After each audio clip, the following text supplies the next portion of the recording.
सरकारी सवाल तो रह ही गया। अगला ने पेमेंट काट ली मेरी। साजगार वालों ने कितने पैसे दिए मेरे से बात करेंगे तो आपकी जिंदगी में बाहर आ गई। अस्सलाम वालेकुम पाक व्यूअर्स, मेरा नाम है सुनील मज और आप लोगों के लिए यूज़र रिव्यू सीरीज़ के एक और एपिसोड से आपकी खिदमत में हाजिर हूँ। मेरे साथ हुमायूं आलमगीर साहब मौजूद हैं। फिट आदमी हैं, क्रिकेट भी खेलते हैं, डिज़ाइनर भी हैं और इनके लुक से लग रहा है कि अनकरीब मॉडलिंग की दुनिया में जो है लोगों को कंपटीशन देने वाले हैं। एक हिंट और है, वो मैं भी नहीं बताऊँगा, वो आप बाद में आप देख लें। क्या ख्याल है, कैसे हुमायूं, ठीक ठाक है? वालेकुम अस्सलाम। सबसे पहले मैं ये बता दूँ कि भाई मेरा हैवल में कोई शेयर नहीं है। हैवल कंपनीज मुझे कोई पैसे नहीं देती क्योंकि हर बंदा हैवल ले रहा है। तो आजकल पता नहीं ज़्यादातर गाड़ियों का जो रिव्यू होता है उसमें हैवल आता है। And I think it's got to do with something, या तो भेड़ चाल है या मीडिया के लोग ज़्यादातर हैवल ले रहे हैं। तो आपने भाईजान ये गाड़ी ली, कब ली, कैसे ली, परचेज डिसीजन क्या था? लेकिन सबसे पहले वो सरकारी सवाल तो रह ही गया, तनख्वाह कट जाएगी। मेक, मॉडल और वेरिएंट बता दें गाड़ी का। हैवल 1.5 HEV top of the line गाड़ी, हाइब्रिड, बिल्कुल टॉप ऑफ द और लाइन। मॉडल 2022, 23, 23। अच्छा, कब ली आपने? मैंने पिछले रमजान में ली थी, 2023 के रमजान में। अच्छा, एक साल से ऊपर हो गया है? एक साल से ऊपर हो गया माशाल्लाह, फिर तो एक अच्छा यूजर रिव्यू हो जाएगा। बिल्कुल। तो आप साजगार वालों ने कितने पैसे दिए मेरे से बात करेंगे, ये भी बता रहे सारे को पता लग जाए। When you shifted to Haval, आपने कैसे डिसीजन लिया? एक तो आप साजगार के पहले कस्टमर तो थे। मुझे एग्जैक्टली आई थिंक आपको पहले भी ये बता रहा था कि पेट्रोल का एक बहुत बड़ा रोल है इसके ऊपर, क्योंकि ओवर द टाइम पीरियड ये जो ये पूरे 2 से 3 साल का ट्रांजिशन था, इसके अंदर पेट्रोल की प्राइसेस बहुत फ्लक्चुएट हुए। ठीक है। तो सबसे बेस्ट ऑप्शन था कि मैं अपना फ्यूल का इशू दिमाग में रखते हुए हाइब्रिड गाड़ी पे चला जाऊं। ठीक है। फिर मैं हाइब्रिड की सर्च में चला गया। तो मैं चाह रहा था कि मैं बिल्कुल जीप में ही रहूं, क्योंकि यहाँ पे बारिश होती है तो आप डालों के बगैर कोई काम नहीं कर सकते यहाँ पे। मेरे लिए एक डिसीजन लेना बहुत मुश्किल था। मेरी रेंज में कुछ भी नहीं था, कोई भी जीप या कोई बड़ी 4x4 नहीं अवेलेबल। तो मुझे साजगार की अपडेट थी कि इनकी हवल हाइब्रिड आने वाली। तो करते कराते जब मैंने ये हवल हाइब्रिड ये वाली देखी 86, तो मुझे इंटीरियर ऐसा नहीं लगा कि बहुत छोटा है, कॉम्पैक्ट गाड़ी, अंदर से गाड़ी वाली फील नहीं आई। जीप वाली भी नहीं आई बट गाड़ी वाली भी नहीं आई, somewhere in the middle. So I was quite satisfied with the drive, with the feel. ऊपर से इंटीरियर टोयोटा से निकल के थोड़ा डिफरेंट था। मुझे स्टीयरिंग भी वही देख के मैं थोड़ा चेंज करना चाह रहा था। I think you're one of those जिन्होंने 99 लाख रिव्यूज की ली थी, राइट? नहीं, मैंने उस वक्त 96 वाली बुक की थी, बट उसके फौरन बाद पहला टैक्स लग गया था। आई थिंक 1,08,000 पे चली गई थी, 7,000। अच्छा, एक चीज मैं पूछना चाहता हूँ कि ये सारी जर्नी थी, कहीं बीच में आपको कराची की नेशनल कार रेवो का ज़हन में आया कि मैं रेवो लूँ, बारिश होती है, जहाँ मर्जी से गुजारूँ, की फ्यूल एवरेज भी 10-11 है। एक टाइम पे ऐसा डिसीजन आया था जहाँ पे मुझे ऐसा लगा रेवो लेनी चाहिए थी, बट मुझे पता है रेवो पीछे बैठने के लिए बहुत अनकंफर्टेबल। ठीक है, हाँ। और मेरी फैमिली के लिए मैं वो नहीं ले सक रहा था, क्योंकि वो हम लोग एक स्टेज से जा रहे थे जहाँ पे मुझे बहुत कंफर्ट चाहिए थी गाड़ी। बिल्कुल ठीक है। तो वो मतलब थोड़ा सा अनकंफर्ट माइंड में था मेरे कि यार हाँ, ये गाड़ी सेकेंडरी कार हो सकती है, पीछे चलने के लिए हो सकती है, बॉयज के लिए हो सकती है, या लॉन्ग रूट के लिए अगर मुझे कहीं कराची शहर के थोड़ा दूर जाना है तो मैं उसके लिए फिर भी सोचता हूँ कि कभी रेवो ले लूं, पुरानी ले लूँ। अच्छा जी, अब आपने एक साल में कितनी चला ली? मैंने आई थिंक 35 तक तो मैं चला गया था। 35,000 आई थिंक। वो हो। अच्छा, तो आपको फ्यूल एवरेज क्या देती है शहर में? मुझे एक टैंकी में 850 किलोमीटर देती है। 850 kilometre in a tank which is 60 और 50 litres. With 50 litres I think 16,000 rupees या 15,500 की एवरेज से ये फुल होती है। अच्छा, तो मैंने जो कैलकुलेशन की हुई है तकरीबन ये शहर में देती है 15 से 18, depending on how you drive it. बिल्कुल ऐसे ही आ रहा है। और हाईवे पे तो 15 देती है, लेकिन शहर में 18 से 20 भी देती है अगर आप बहुत प्यार से। मतलब मेरा ख्याल है आपके महीने के 4 टैंक लगते होंगे मैक्सिमम 2।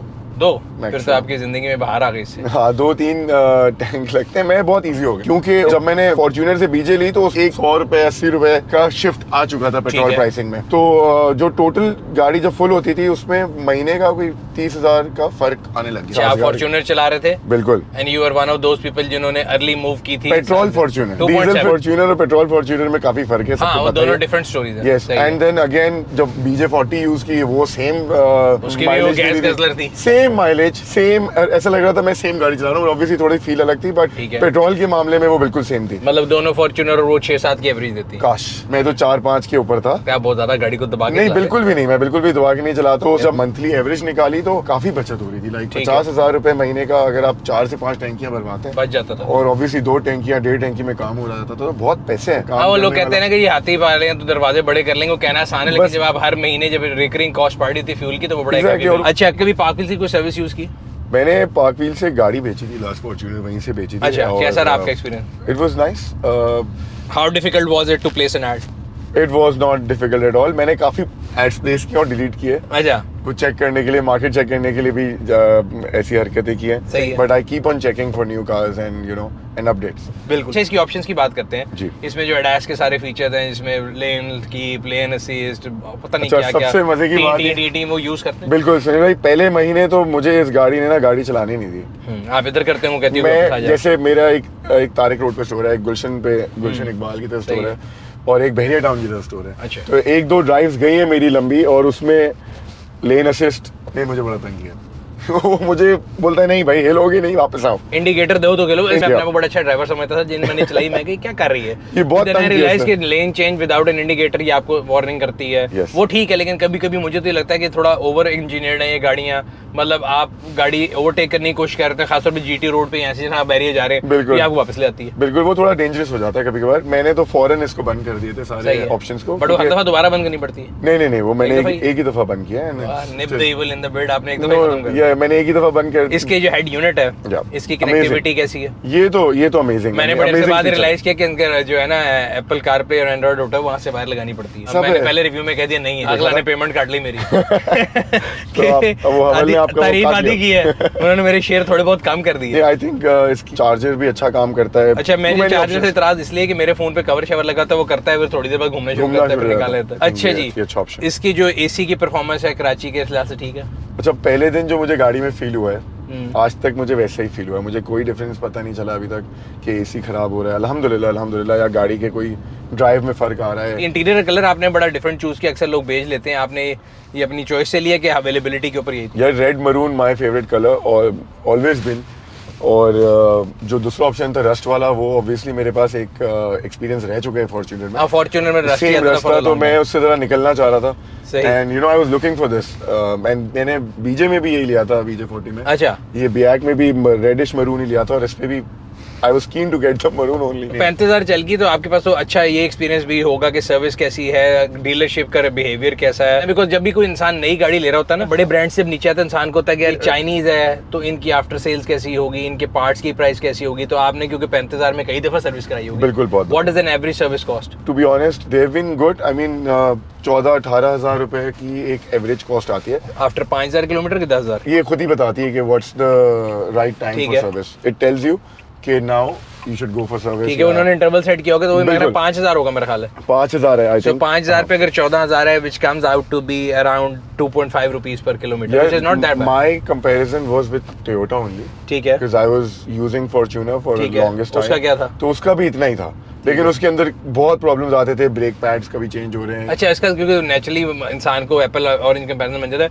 हाइब्रिड गाड़ी के जो है ना ब्रेक पैड, बिकॉज इसमें रीजनरेटिव ब्रेकिंग है, तो इसके ब्रेक पैड वैसे ही बड़ी देर तक चलते हैं। बिल्कुल ऐसे तो ही। मैं भी कहूँ कि जी ये बहुत अच्छी है और वो बुरी है, तो वो naturally by virtue of technology इसको फायदा है। और इसके ब्रेक पैड 30 से 35,000 किलोमीटर तक भी चलते हैं, बल्कि 50 भी चल जाते हैं। बिल्कुल ऐसे ही। तो उस पे एक ऐसा खर्चा एक साल में आ ही जाता था। सही है, तो इसमें नहीं आ रहा। मैं देख रहा आपने आगे बम्पर कहीं बजाया है, तो इसके अलावा भी कहीं कभी कभी लगी या कोई पार्ट चेंज करने की जरूरत पड़ी? मैंने अभी तक कुछ भी चेंज नहीं कराया। मैंने गाड़ी में जो भी टचिंग हुई, क्योंकि मेरा मेन ऑफिस जमजमा पे, ठीक है। तो बड़ी क्रैम्प्ड रोड तो आगे कोई फुटपाथ पे लगी, फुटपाथ नहीं तो बाइक की छोटी गली है कि वो कभी कभार कोई ना कोई गाड़ी लग पार्क जाती। हुई भी को टच करके चलाया। अच्छा, वैसे मजे की बात है कि पार्क भी को कर सकते हैं, क्योंकि इसमें इतने फंक्शन है कि आप इसका 360 ऑन कर लें, हाँ, वो बहुत छोड़ मोड़ते कर हुए देती भी है। आपको हेल्प कर बिल्कुल देता ऐसे है। है। तो इवन यहाँ पे कोई करीब भी हो तो दोनों हाँ जी, BSM आ जाता है। ठीक है। बिल्कुल वो तो ऑप्शंस तो अनबिलीवेबली बहुत है। सही, तो एक बिल्कुल ही नया एक्सपीरियंस है। बिल्कुल। अच्छा, आपने गाड़ी की इंश्योरेंस कराई हुई? मैंने गाड़ी की इंश्योरेंस कराई है। क्योंकि ये मैं इसलिए कहता हूँ, अक्सर लोगों को होता है कि इस्लामिक नॉन इस्लामिक, तो उसमें इस्लामिक वेरिएंट भी मौजूद है। हम लोगों ने पाक व्हील्स के ऊपर इंश्योरेंस का एक पेज बना दिया है।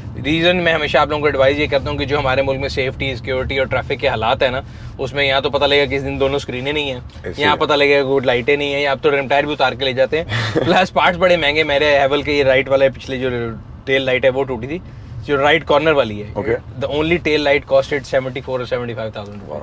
तो it's good to get it Thank you for telling me. हाँ, ये कह रहा हूँ आपने इंश्योर करा ली, अच्छी बात है। That's great. Anything that you want to improve. और ये मेरा तो होता है, मैं कोई भी गाड़ी लेता हूँ, मैं कहता हूँ यार ये भी हो जाता तो मजा आ जाता।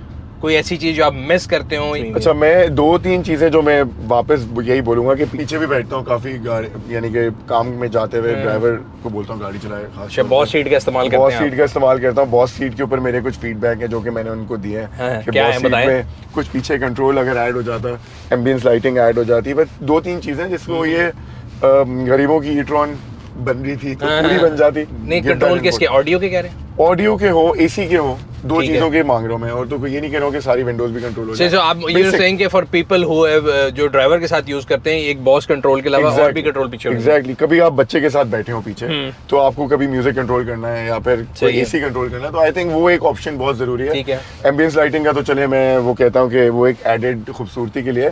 दूसरी बात जो मैं ये कहता हूँ, आई थिंक इसमें 19 इंच के रिम है जी और टायर है। कराची के लिए बहुत बाउंसी करती थी गाड़ी, थोड़ी सी कंफर्टेबल, जो कंफर्ट है वो 5 स्टार से 3 स्टार 4 स्टार की सही है। सो यू आर सेइंग छोटा टायर होता तो रिम छोटा होता, टायर की प्रोफाइल बढ़ जाती तो आपकी स्मूथनेस बढ़ सकती है। बिल्कुल 17-18 पे बहुत काम अच्छा हो जाता है। जो इनका मेरा ख्याल है पेट्रोल वेरिएंट है 1.5 उसमें जो इसमें छोटा है और हाई प्रोफाइल टायर, बिल्कुल उसमें आप बैठेंगे उसकी ड्राइव ले लें, उसमें थोड़ा फर्क है। सही। और खासतौर पे अगर आप पीछे बैठे हो तो वो इट्स मोर कंफर्टेबल। अच्छा, ये जो इसकी मुझे एक फॉल्ट लगती है आपकी गाड़ी में नजर आ रही है कि ना सफाई करने के लिए इसके ऊपर लोगों ने पीपीएफ कराया होता है। ये पियानो ब्लैक है तो बड़ा खूबसूरत, लेकिन विद टाइम मुझे लगता है थोड़ा ये हमारे यहाँ अंगूठियां, बैंड और जो भी निशान पड़ते हैं। अच्छा, अभी आपने 1 साल हो गया है, आपने गाड़ी रखी भी है, do you think it was a right decision? आपको पता है हम पाकिस्तानी जितने भी हैं, हम लोग को एक आदत है, कोई भी आप ऐसी चीज पे पहले हाथ मार लो जो लोगों को इतना आइडिया ना हो जाए, बोलेंगे यार ये क्या ले लिया है, जाया हो जाएंगे, पैसे गिर जाएंगे, खराब हो जाएगी, इवन योर फैमिली। BJ40 भी मेरे साथ ऐसे हुआ, Audi A3 पे भी ऐसे हुआ, फॉर्च्यूनर का खैर नहीं हुआ, बट इस पे भी ऐसे हुआ। जब ये ले ली तो मुझे बहुत लोगों ने बोला यार क्या ले लिया, हाइब्रिड, ये चलेगी नहीं, चाइनीज है, चाइनीज गाड़ी कौन सड़क पे रुक जाएगी, ये हो जाएगा, खुद ब खुद बंद हो जाएगी। मैं भाई इलेक्ट्रिक नहीं है, इलेक्ट्रिक मेरे साथ ही होगा ना यार। खैर है, देख लेते हैं। तो जब ओवर द टाइम अक्टूबर गुजरा, नवंबर गुजरा, जब जनवरी फरवरी गुजरा तो मुझे लोगों ने बोला यार गाड़ी बेचनी। एक 35 भी ऑफर आई है, एक 30 भी आई है, एक महीना 2 महीना ऐसा आया था जिसमें वो एक 35 की हो गई थी। हाँ जी, अभी पिछले महीने भी लग रहा था कि हाइब्रिड पर टैक्स लगने लगा तो लोग ढूंढ रहे थे। एग्जैक्टली मैंने अपने अभी और भी दोस्तों को जूलियन HEV हाँ जी सजेस्ट की है। मैंने चलाई जूलियन HEV का भी रिव्यू किया। I think it is much better than Jolion HEV। इसकी फ्यूल एवरेज से बेहतर है, बिगर इन साइज, और हालांकि बंदा कहता है इंजन साइज सेम है लेकिन ये उससे बेहतर। सो व्यूअर्स, ये था आज का रिव्यू। उम्मीद करते हैं आपको पसंद आया होगा। अगर अभी तक आप लोगों ने हमारे यूट्यूब चैनल को सब्सक्राइब नहीं किया हुआ, सब्सक्राइब कर लें, बेल आइकन पर क्लिक कर लें ताकि आपको तमाम आने वाली वीडियो के बारे में नोटिफिकेशन मिलता रहे। आप लोगों से अगली वीडियो में मुलाकात होगी, तब तक अपना और अपने गिरदन वागलों का ख्याल रखिएगा। शुक्रिया।